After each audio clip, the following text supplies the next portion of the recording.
Bonjour à tous et à toutes, donc aujourd'hui on se retrouve pour une nouvelle petite vidéo. Donc cette vidéo c'est la FAQ de Danganronpa, de ma série.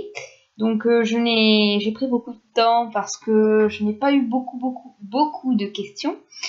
Enfin c'était plutôt long et du coup j'ai attendu et à force en fait d'attendre et que j'ai plus eu de questions, j'ai complètement oublié que j'avais fait une FAQ sur cette série.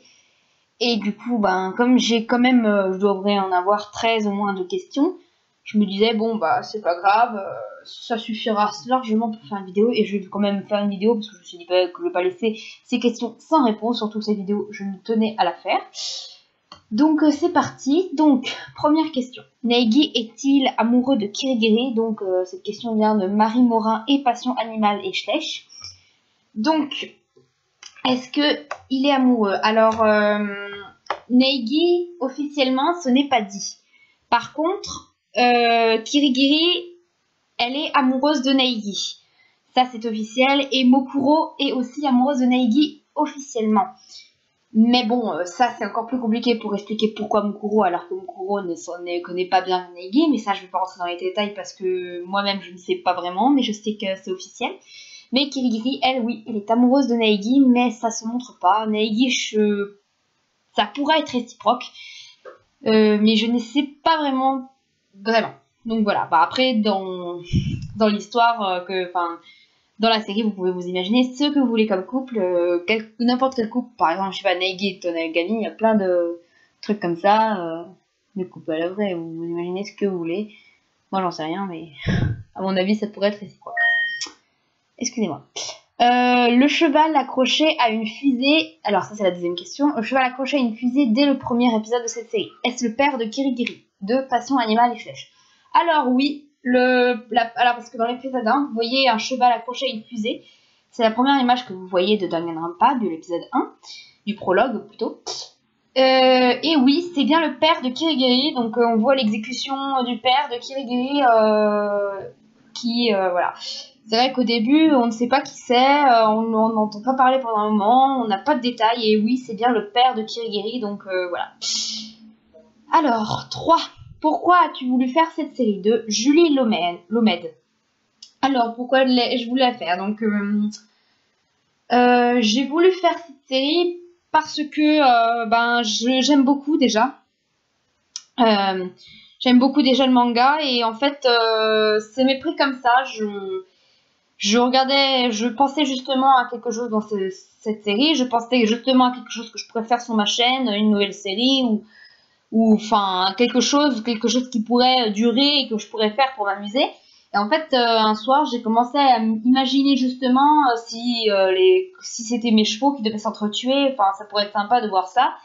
Et en fait, oui, sympa de voir ça. C'est super ce que je dis, mais bon.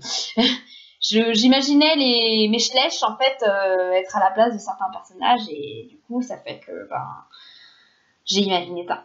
Et figurez-vous que j'ai tellement trouvé ça une idée superbe que j'ai décidé de me lancer ce défi et puis ça m'a permis de m'améliorer parce que en fait quand on regarde le premier épisode, bon, je vais dire jusqu'au dernier, non mais en fait le dernier épisode, je suis désolée pour la qualité de merde qu'il y a eu, donc je peux pas dire que vraiment la qualité de vidéo était beaucoup mieux que la première, mais prenons par exemple l'avant-dernier. L'avant-dernier, quand vous regardez, j'ai déjà beaucoup plus de technique, j'ai beaucoup plus réussi à apprivoiser les dialogues, parce qu'avant, je vous avoue qu'il y en a certainement qui ont remarqué, mais quand je faisais les dialogues, je lisais en fait, et ça s'entendait trop que je lisais quand je faisais parler les chevaux. Je faisais pas trop de vie, et du coup, c'était pas encore ça. Du coup, c'est ça qui était embêtant. Alors, je me suis améliorée sur ça parce que vers peut-être le milieu où je sais pas, j'ai commencé à jouer plus le rôle, donc les chevaux ils ont commencé à être un peu plus vivants, avoir un peu plus de réaction et j'apprenais pratiquement le dialogue pour pouvoir éviter de le lire parce que ça s'entend. Après je faisais un effort, si j'arrivais pas à dire la phrase sans devoir le lire, je faisais un effort d'oublier que je lis et de jouer le personnage quoi. Parce qu'au début je me suis lancée dans ce projet, c'était comme un peu une découverte quoi. Je me suis lancée dans le projet, j'ai commencé à tourner, c'était presque voilà quoi, c'était à plat là, je fais, est-ce que ça donne quelque chose? Donc c'est vrai que voilà. Oui, et je voulais aussi dire que je m'excuse pour le décor. Donc, parce que les décors sont pas fameux, on voit beaucoup la chambre du centre équestre. On voit même parfois les parties du centre équestre dans mes films, mais je ne pouvais pas faire autrement. Je vous dis tout de suite que j'ai donné tellement de choses dedans que déjà de base c'était long à écrire le scénario, après à mettre en scène, enfin il y a plein de trucs. J'ai galéré quoi, à trouver les costumes. Les costumes j'ai dû les faire, les fabriquer. Enfin j'ai dû faire beaucoup de choses. Et les décors aussi, j'ai dû prendre du carton, le couper. Enfin, c'est pas des super décors, c'est pas non plus un miracle, mais vous pouvez comprendre que c'était compliqué parce que dans Les Longueurs en Passe, c'est quand même un manga, donc il y avait des décors assez particuliers. Et moi, avec mon matériel que j'ai, j'avais pas beaucoup de matériel pour le faire. Du coup, j'ai pris avec ce que je peux. Il y a même des trucs que j'ai un peu modifiés parce que je n'avais pas les accessoires. Bon, les seuls trucs que j'ai modifiés, c'est les exécutions. Parce que quand même, le reste, ça allait, mais les exécutions, c'était le truc que je craignais parce que les exécutions étaient le plus compliqué à faire. J'essayais de faire en sorte que ça ressemble le plus possible à l'exécution dans l'anime, enfin que ça donne au moins l'idée que comment ils sont tués. Et voilà, donc le truc qui était le plus galère dans les exécutions, c'est la dernière exécution de Junko au dernier épisode. Bon, faites gaffe à les petits coquins qui vont regarder la FAQ sans avoir fini la série, parce que je spoil, hein, mais je vous dis tout de suite, j'ai fini la série, donc c'est votre problème si vous pouvez spoiler.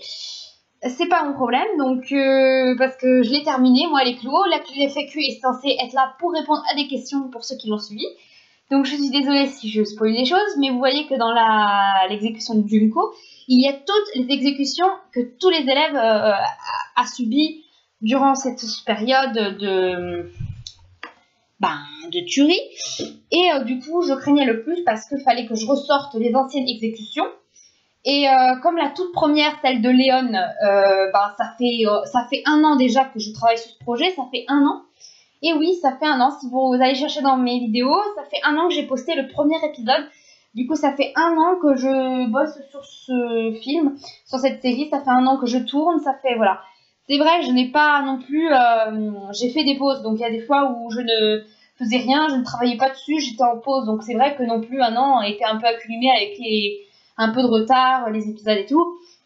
J'avoue, c'est vrai. Bah, de toute façon, vous avez dû le remarquer, les épisodes n'étaient pas mis en ligne à la suite. Hein. C'était toujours un épisode et plus tard, 1 mois ou quelques semaines après, il y a l'épisode. C'est selon ma motivation en fait, parce que c'était quand même le plus chiant, c'était quand même de écrire le scénario et il fallait que je me motive pour déjà écrire le scénario pour pouvoir tourner, parce que je pouvais pas tourner et écrire le scénario après, parce que c'est pas possible. Je peux pas filmer sans un scénario. Donc forcément, si je n'écrivais pas le scénario, je ne pouvais pas tourner l'épisode.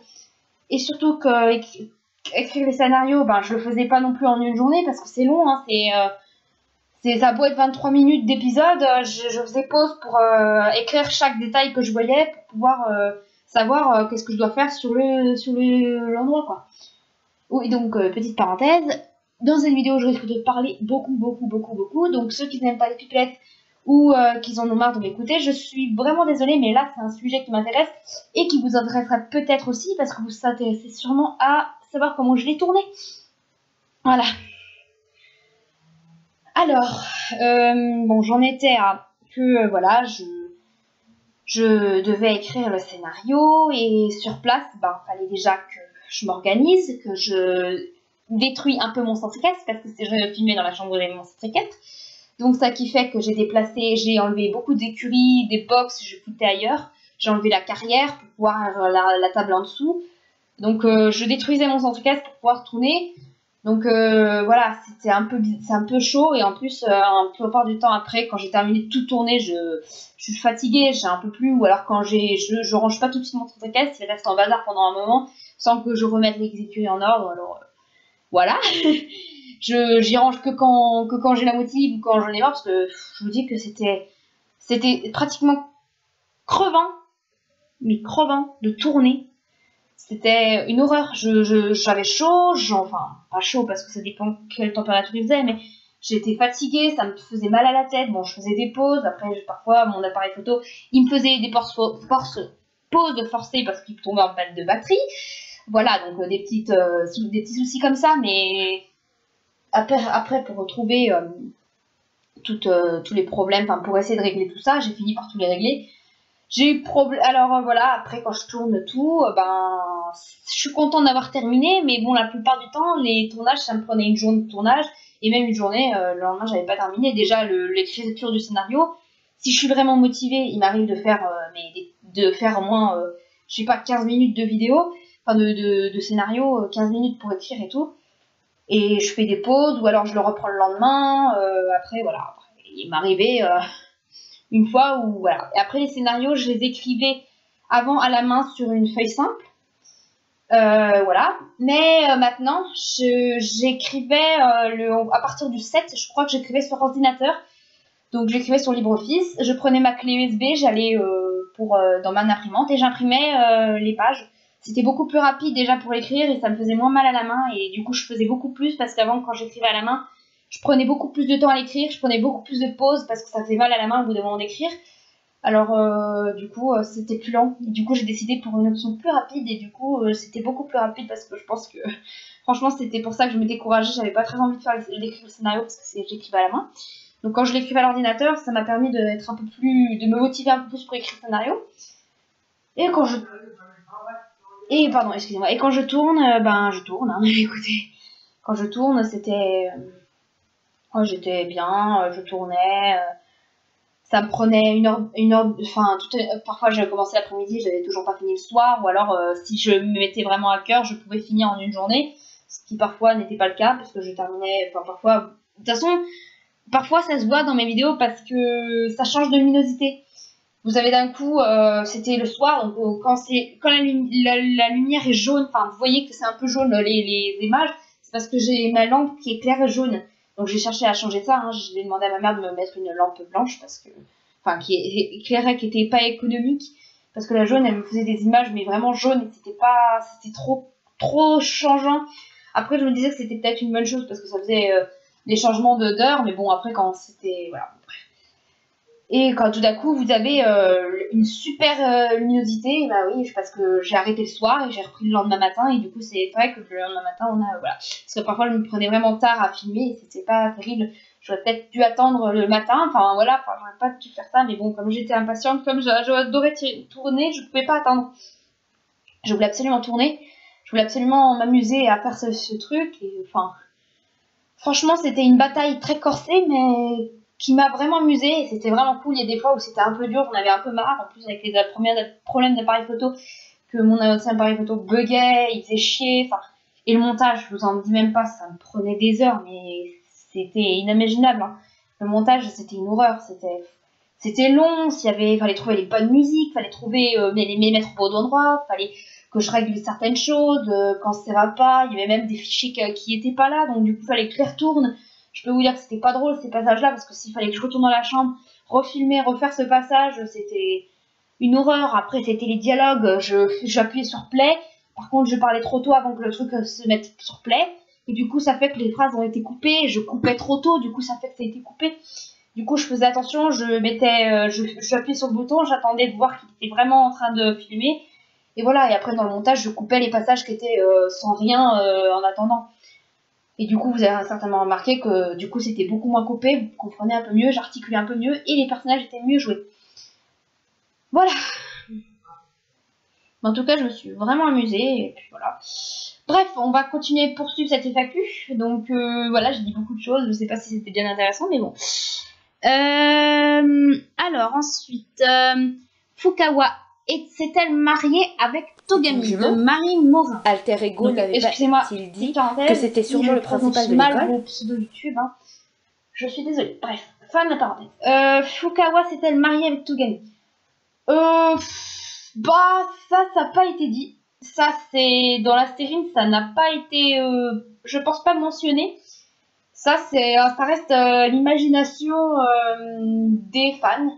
Je pense que vous pouvez faire ce que vous voulez, une fin comme vous voulez. Il y a une fin aussi. Il y a une fin qui est possible. Parce qu'à la base, Danganronpa, c'est pas un anime, c'est un jeu. Et du coup, en fait, il a été adapté en anime, mais c'est un jeu. Donc, en fait, dans le jeu, t'as deux fins possibles. T'as la fin dont vous avez eu, qu'ils ont fini par vaincre Junko et puis qui sont sortis. Et la deuxième fin, c'est que Tuko serait morte. Et il resterait Togami, Aoi, Neigi et Agakure. Et en fait, Aoi a eu un enfant avec Gakagure, un enfant avec Neigi et un enfant avec Togami. Et en fait, ils vivent tous les trois avec leurs enfants tu me trouves sûrement dans l'académie pour toujours. Et j'ai une faveur à te demander, Neigi. Ils vieillissent là-bas, ils ont fait des enfants. Et Tuko apparemment elle est morte. Enfin, on l'apprend parce qu'on voit un panneau de Tuko avec une croix barrée, enfin croix rouge quoi, comme vous voyez dans le tribunal de classe, les têtes des chevaux barrées parce qu'ils sont morts. Donc c'est pareil. Donc on imagine que Tuko dans cette fin elle est morte. Donc Tuko, bon c'est Fukawa. Hein. C'est juste qu'elle s'appelle Tuko Fukawa. Donc moi j'ai beaucoup l'habitude de l'appeler plutôt Tuko que Fukawa. Mais bon dans l'anime dans la série j'étais bien obligée de l'appeler Fukawa parce que là-bas au Japon, ils s'appellent par leur nom de famille, donc du coup, je le disais Fukawa ou Tuko. Donc voilà, c'est à vous d'imaginer. Donc voilà, les deux fins possibles, mais c'est dans le jeu, hein, pas dans l'anime. Donc l'anime, la fin officielle, c'est celle que je vous ai donnée. De toute façon, c'est mieux que ça se finisse comme ça. D'ailleurs, en y pensant, dans cette image de fin de jeu, il n'y a pas Kirigiri. Je pense que Kirigiri s'est fait exécuter. Je pense, parce qu'en fait, si vous avez remarqué, quand on a l'exécution de Neigi, grâce à qui a été fait dans un des derniers épisodes, l'exécution de Neigi, vous êtes c'était pas du tout lui le coupable, est extrêmement le responsable. D'après ce que je sais, elle a fait en sorte que Neigi meure. Enfin, au début, la responsable de tout ça. Kirigiri l'avait expliqué.